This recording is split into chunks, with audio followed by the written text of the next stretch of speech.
அவசரமா பஞ்சாயத்தை கூட்டி இருக்கீங்க, என்ன விவகாரம்? அது வேற ஒண்ணும் இல்லைங்கய்யா.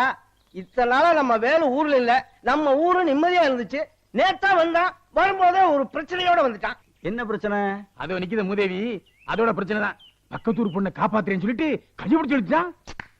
ஏற்கனவே அவங்களுக்கு நமக்கும் வாக்கியா தகராறு இருக்கு, இப்ப பொம்பளை தகராறு வரையா? ஏப்பா தம்பி, அந்த பொண்ணை கைய பிடிச்சு இழுத்தியா? என்ன கைய பிடிச்சு இழுத்தியா? பொண்ணை கைய பிடிச்சு இழுத்தியாப்பா? என்ன கைய பிடிச்சு இழுத்தியாப்பா?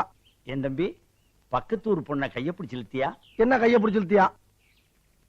ஏற்கனவே அவங்களுக்கு நமக்கும் வாக்கியா சண்டை இருக்கு. என்ன வாக்கிய சண்டை இருக்கு? ஏயா நான் சரியா பேசுறேன்? சரியா தான் இருக்கு. சரி சரி. இப்ப நீ கைய பிடிச்சு இழுத்ததுனால புதுசா தகராறு வரும். என்ன தகராறு வரும்? ஏயா நான் சரியா பேசுறேன்னா? ரொம்ப கரெக்ட். கரெக்ட். ஊரை விட்டுரு. என்ன ஊரை விட்டுரு? பொண்ணை கைய பிடிச்சு இழுத்தியா? என்ன கைய பிடிச்சு இழுத்தியா? அவன் பயங்கரமான கல்லூரி மங்க, புரியும்படியா கேப்லாம் பேசுங்க. என்ன கேப் இல்லாம பேசுங்க. நான் பேசுறது உனக்கு புரியுதாயா? புரியுதாயா?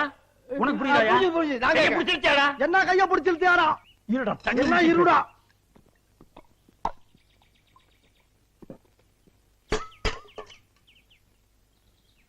கைய பிடிச்சு இழுத்தியாடா? என்ன கைய பிடிச்சு இழுத்தியாடா? கைய பிடிச்சு இழுத்தியா? என்ன கைய பிடிச்சு இழுத்தியா? கைய பிடிச்சு இழுத்தியாடா? என்ன கைய பிடிச்சு இழுத்தியாடா? ஐயா உட்கார்ந்து பேசுவாங்க. ஐயா உட்கார்ந்து பஞ்சாயத்து